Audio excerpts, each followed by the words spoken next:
നമസ്കാരം. Raft of ഫുട്ബോളിലേക്ക് അവർക്കും സ്വാഗതം. ഇതാണ് ഫുട്ബോൾ പൂക്കുന്ന രാവ്. ഇതിലപ്പുറം ഒന്നില്ല. നോക്കുക, ഇന്ന് ഇറ്റലി ജർമ്മനിക്കെതിരെ കളിക്കുന്നു, നെതർലൻഡ്സ് സ്പെയിനെതിരെ കളിക്കുന്നു, ഫ്രാൻസ് ക്രൊയേഷ്യക്കെതിരെ കളിക്കുന്നു, പോർച്ചുഗൽ ഡെൻമാർക്കിനെതിരെ കളിക്കുന്നു, ബ്രസീൽ കൊളംബിയക്കെതിരെ കളിക്കുന്നു. ഇതിനെ അല്ലാതെ മറ്റേത് രാവിനെ നമ്മൾ ഫുട്ബോൾ പൂക്കുന്ന രാവെന്ന് പറയും. ഇന്ന് ഫുട്ബോൾ പ്രേമികൾക്ക് ഉറക്കമില്ലാത്ത രാവാണ്. വെഫ നേഷൻസ് ലീഗിന്റെ ക്വാർട്ടർ ഫൈനൽ ആദ്യപാദ മത്സരങ്ങൾ ഇന്ന് രാത്രി ഇന്ത്യൻ സമയം 1:15 നടക്കുകയാണ്.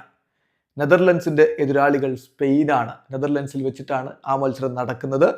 അതേസമയം ക്രൊയേഷ്യക്കെതിരെയാണ് ഫ്രാൻസ് കളിക്കുന്നത്. മത്സരം ക്രൊയേഷ്യയിൽ വെച്ച് നടക്കും.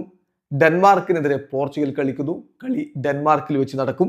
ഇറ്റലി ജർമ്മനി നേർക്കുനേരെ ഏറ്റുമുട്ടുന്നു. ഇറ്റലിയിൽ വെച്ചിട്ടാണ് ആ മത്സരങ്ങൾ. ഇതെല്ലാം രാത്രി ഇന്ത്യൻ സമയം 1:15 ഏത് കളി കാണും എന്നുള്ളതായിരിക്കും ഫുട്ബോൾ പ്രേമികൾക്ക് ഒരു ചെറിയ സംശയം ഉണ്ടാവുക. അതേസമയം കോൺമബോളിന്റെ വേൾഡ് കപ്പ് ക്വാളിഫയർ മത്സരങ്ങളും ഇന്ന് നടക്കുന്നുണ്ട്. ഇന്നെന്ന് പറയുമ്പോൾ അവിടുത്തെ ആ ഒരു ടൈം സോൺ ഡിഫറൻസ് കാരണം ലാറ്റിൻ അമേരിക്കയിലാണല്ലോ കളി. അത് കാരണം നമുക്ക് നാളെ പുലർച്ചെയായിരിക്കും ആ മത്സരങ്ങൾ കാണാൻ കഴിയുക എന്ന് മാത്രം.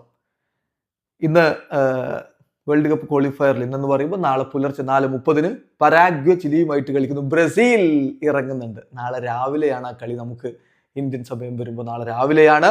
ബ്രസീൽ വേഴ്സസ് കൊളംബിയ രാവിലെ 6:15. പിന്നെ പെറു വേഴ്സസ് ബൊളീവിയ രാവിലെ 7 മണിക്ക്. ഈ മത്സരങ്ങളാണ് കോൺമബോളിന്റെ വേൾഡ് കപ്പ് ക്വാളിഫയറിൽ ഷെഡ്യൂൾ ചെയ്തിരിക്കുന്നത്. ശ്രദ്ധിക്കേണ്ട ഒരു പ്രധാനപ്പെട്ട കാര്യം, 1:30 മുതൽ അങ്ങ് പിന്നെ ഉറക്കമില്ലാത്ത സമയമാണെന്നർത്ഥം. 1:30 തുടങ്ങുന്ന നേഷൻസ് ലീഗ് മത്സരങ്ങൾ 3:30 അവസാനിച്ചു എന്ന് കരുതുക. അത് കഴിഞ്ഞാൽ 4:30 ആകുമ്പോഴേക്കും കോൺമബോൾ വേൾഡ് കപ്പ് ക്വാളിഫയർ മത്സരങ്ങളായി. അങ്ങനെ ഉറക്കമില്ലാത്ത രാവാണ് നമ്മുടെ മുന്നിലേക്ക് വരുന്നത്. ഇതല്ലാതെ മറ്റേതാണ് ഫുട്ബോൾ പൂക്കുന്ന രാവ്? വീഡിയോ അവസാനിക്കുന്ന ഫുട്ബോൾ ലോകത്തെ കൂടുതൽ വിശേഷങ്ങളുമായി റാഫ്റ്റോക്സിൽ എത്താം.